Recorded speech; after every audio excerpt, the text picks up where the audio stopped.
Aydındır. Və beynəlxalq münasibətlərin elm olaraq da və praktikada dövlət əhəmiyyətində işləməsində də rolları olan bir insanlardır. Bu gün beynəlxalq münasibətlərdə ikinci bir nəzəriyyə var. Aha. İdealistlər, yəni liberallar. Bəli. Bunlar siz məndən yaxşı bildiyiniz Kantı örnək götürürlər. Kant o vaxt deyib ki, dünyada sülh üçün bir təşkilat yaranmalıdır. Yəni BMT kimi. Kantın bir balaca kitabı da var da, siyasətə, beynəlxalq münasibətlərə aid. Bəli. Ümumiyyətlə mənə elə gəlir ki, siyasət fəlsəfəsi bu adamlarda. Bəli. Yəni liberalların, idealistlərin Kantı götürürlər. Nədir əsas prinsip orada? Müharibə olmasın, bütün münaqişələr beynəlxalq təşkilatlarda həll olunsun. Aydındır. Liberalistlər bunu deyir. Aydındır. İkinci bunun, məsəl üçün, liberal John Locke. Məsəl üçün, bir çox insanlar var ki, liberalizm cəryanı 1920-ci Woodrow Wilson prinsipləri. Woodrow Wilsonun prinsipləri müəllim həm yaxşıdır, həm təhlükəlidir.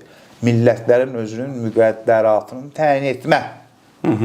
Bugün 44 günlük vətən müharibəmiz, 2-ci Qarabağ müharibəsindən sonra Qarabağdakı dırnaqarası separatçılar deyirdi ki, Woodrow Wilson prinsipi var, biz öz müqəddəratımızı təyin etməyəcəyik. Amma onu izah etmək həm təhlükəlidir, həm yaxşıdır. Bizim cumhuriyyətimiz işğal olundu, amma müqəddərat təyin etmək, o Topçu Başov, Məmməd Əmin Rəssada, millətlər cəmiyyəti ona görə yarandı. Müharibələr olmadı. Nə oldu bə deyirsiniz? Sözdə olmadı. Liberalizm, idealizm, sülh olsun, müharibə olmasın 1920-ci ildən 30-cu illərə dominant oldu. Amma Hitler ki silahlandı, Almanya silahlandı, işğal oldu və s. və ilə axır liberalizm ümidini itirdi, realizm bugün üstünlük təşkil edir. Amma bir başqa bir nəzəriyyə də var. Marksizm. Karl Marx'dandır, proletar, işçi. Burada da deyil. Məsələn, bu Karl Marx ən böyük bu nəzəriyyənin bahiləri. Məsəl üçün, beynəlxalq münasibətlərdə Frankfurt məktəbi var. Sizin fəlsəfəçilərdir. Bunlar tənqidçilərdir. Neo-marksistlər. Yaşayın var onun. 20-ci əsrin əvvəlləri. Frankfurt Universitetində yaranmış bir nəzəriyyədir və bunlar Hitler'i də tənqid ediblər, hamısını tənqid edib. Bunlar tənqidçilərdir. Bəli. Feminizm nəzəriyyəsi var. Feminizm nəzəriyyəsində deyirlər ki, beynəlxalq münasibətlərdə nə qədər qadınlar dominantlıq etsə, müharibə olmaz, sülh olar. Az olar müharibə. İnşaatçılıq var. Alexander Wendt, Amerika. Bu da nəyəsə inşa etmək üçün sülhümü sırf dövlət yox, sırf fondlar, bu qeyri-hökumət təşkilatları, sırf fərdlər inşa eləmək nəyəsə. Müharibələri ya. Bu gün Azərbaycan-Ermənistan arasında kimsə sülh müqaviləsindən çox deyir ki, bu xalqlar arasında nəyəsə inşa edək, nəyəsə yaradaq, nəyəsə təsəlli verir. Amma bu mümkün bir münasibətdir, inamsızlıq var və s. və ilə. Yəni, beynəlxalq münasibətlər nəzəriyyəsi, beynəlxalq münasibətlər də elmdir. Bir sənət də ola bilər. O vasitələrə çatmaq üçün. Ona görə də bugün beynəlxalq münasibətlər də müəyyən bir durğunluq içərisindədir. Biabırçı vəziyyətdədir. Biabırçı vəziyyətdədir. Yəni, müharibələr baş verir və bunun qarşısını almaq mümkün deyil. Diplomatların da xarici siyasətlə məşğul olur. Diplomatlar da deyir, biz siyasətçilərin dediyini edirik. Beynəlxalq münasibətlər kürsüləri var. Beynəlxalq münasibətləri oxuyan tələbələr diplomatiya sahəsində işləyə bilər, dövlət idarəetmə sahəsində işləyə bilər. Beynəlxalq münasibətlər sahəsində işləyənlər böyük holniklərdə işləyə bilər. Siyasət elmini bilmək üçün tarixi bilmək lazımdır. İqtisadiyyatı bilmək lazımdır. Hüququ bilmək lazımdır. Fəlsəfə və siyasət fəlsəfəsini bilmək lazımdır. Beynəlxalq münasibətləri bilmək üçün tarixi oxumaq lazımdır. Siyasi tarixi. Siyasət bilmək lazımdır. Siyasət elmini. İqtisadiyyata giriş bilmək üçün, beynəlxalq hüququ, fəlsəfəni də bilmək lazımdır. Sosiologiyanı da bilmək lazımdır. Bunlar bu elmləri bilmək üçün. Beynəlxalq münasibətlərlə məşğul olan adam ilk öncə beynəlxalq münasibətlərin tarixini oxumalıdır. Buna hakim olmalıdır. Sonra onun digər kitablarını oxumalı. Siyasət elmini də bilmək üçün onun girişdən bir müəyyən anlamalıdır, oxumalıdır, bilməlidir. Siyasət elminin dedim qolları çoxdur.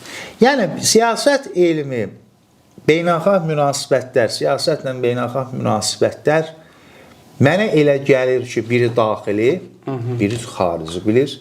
Biri dövlətin içini, ailənin içini, biri ailənin xaricini. Ona siyasət elmi daxili siyasəti öyrənir, beynəlxalq münasibətlər xarici siyasəti. Var olun dövlətlər arasındakı münasibətlər. Aydındır. İqtisadiyyatı, münasibətləri, müharibələri. Mənə elə gəlir ki, siyasət elmi və beynəlxalq münasibətlər, məsələn, Yaponiyada 30-cu illərdə qurulub. Azərbaycan Respublikasında siz mənim cavanlığınız görüb, 90-cı illərdə ilk dəfə Baş Dövlət Universitetində açılıb. Bəli. Dövlət İdarəçilik Akademiyası, yəni Prezidentlərin İdarəsi, bu çox böyük dominatlıq olub bu iki məktəb Azərbaycana. Həqiqətən də pis yaxşı bu iki məktəb Azərbaycanda olub və ən yüksək xətti ballarla özə bura qəbullar olub. Sonra Azərbaycanın bir çox universitetlərində açıldığından sonra bu siyasət elmi, beynəlxalq münasibətlər mən Teymur Qasımlı üçün söhbət mən İstanbul Universitetinin doktorantıyam, nə bilim nəyəm, bir gənc tədqiqatçı olaraq mənim üçün qane eləmir. Yaxşı deyil, Azərbaycanda ürək açan vəziyyətdə deyil və SSR bir məktəbi var, Sovet məktəbi var, fəlsəfə və tarix üzərində gedir. Düzdür, indi son zamanlarda siyasət elmi müdafiələr var, beynəlxalq münasibətlər və s. və ilə axır və gələn tələbələrin də bu gün mənim dərs ediyim Baş Dövlət Universitetində beynəlxalq münasibətlər fakültəsində Hikmət Hacıyev cənabları oxuyub çıxıb. Səfirlər, elçilər, kimlər. Bizim əlbəttə razıyam. 90-cı illərdə Xarici İşlər Nazirliyimiz qurulanda sizin ixtisas şərqşünasların üzərində idi.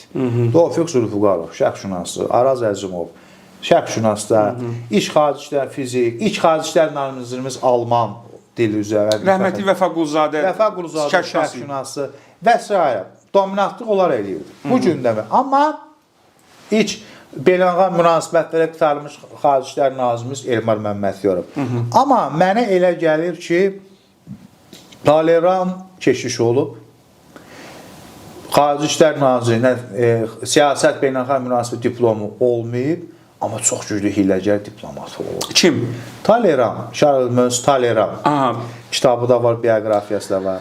Yəni, qısası beynəlxalq münasibətlər, çölü, xarici, siyasət elmi içərini. Beynəlxalq münasibətlərin tarixi, beynəlxalq münasibətlərlə yazılan kitablar əlbəttə var. Azərbaycan dilində problemlərdən biri budur ki, vəsait yoxdur. Vəsait azlığı var. Kitab azlığı var. Ona görə də qısadan həm siyasət elmi, həm beynəlxalq münasibətlər elmdir və mənə görə də sənətdir. Amma siz də razılaşarsınız ki, bir insan öz peşəsinin peşəkarı olmaq üçün, önəmli insan olması üçün bu gün bunu öz peşəsini sevməlidir. 5 ildə auditoriyada dərs deyirəm. Dərs dediyim auditoriya siyasət elmi, beynəlxalq münasibətlər üzrə var. O oxuyan insanlar öz peşəsini sevmədikləri üçün də müəyyən bir problemlər var. Ona görə də mənə elə gəlir ki, siz çox yormadan qısa olaraq siyasət elmi və beynəlxalq münasibətlərin bir giriş olaraq bunları deyə bilərəm. Təşəkkür edirəm. Əla. Demək, bir neçə aktordur da, aktyor deyək, oyunçu dünyada. Oyunçu deyək. Bir, yəni beynəlxalq münasibətlərdə, beynəlxalq siyasətdə bu sahə mənim çox diqqətimi çəkir, çox maraqlı sahədir. Geosiyasət də deyə bilərik buna. Beynəlxalq münasibətlər. Bir, Amerikadır. 2, Rusiyadır. 3, Çindir. Əsas oyuncular. 4, İngilis. 4. İngilislə Amerika fərqlidir onda. Hə, bəli. 4, İngilisdir. Afrika qitəsindən, indi Cənubi Afrikada. Cənubi Afrika. Hələlik bir dənə ölkədir. Bəli. O beynəlxalq siyasətdə bir hardasa. Amma ciddi bir fiqur kimi qəbul eləmək olmaz ki onu məncə. Cənubi Afrikanın müəyyən bir fiqur kimi yox, sülh müəyyən bir məsələlər, məsələn İsrailə qarşı bu gün müəyyən bir açıq protest eləyir və s. deyə bilir. Amma müəyyən bir oyunçu sayıla bilər. Amma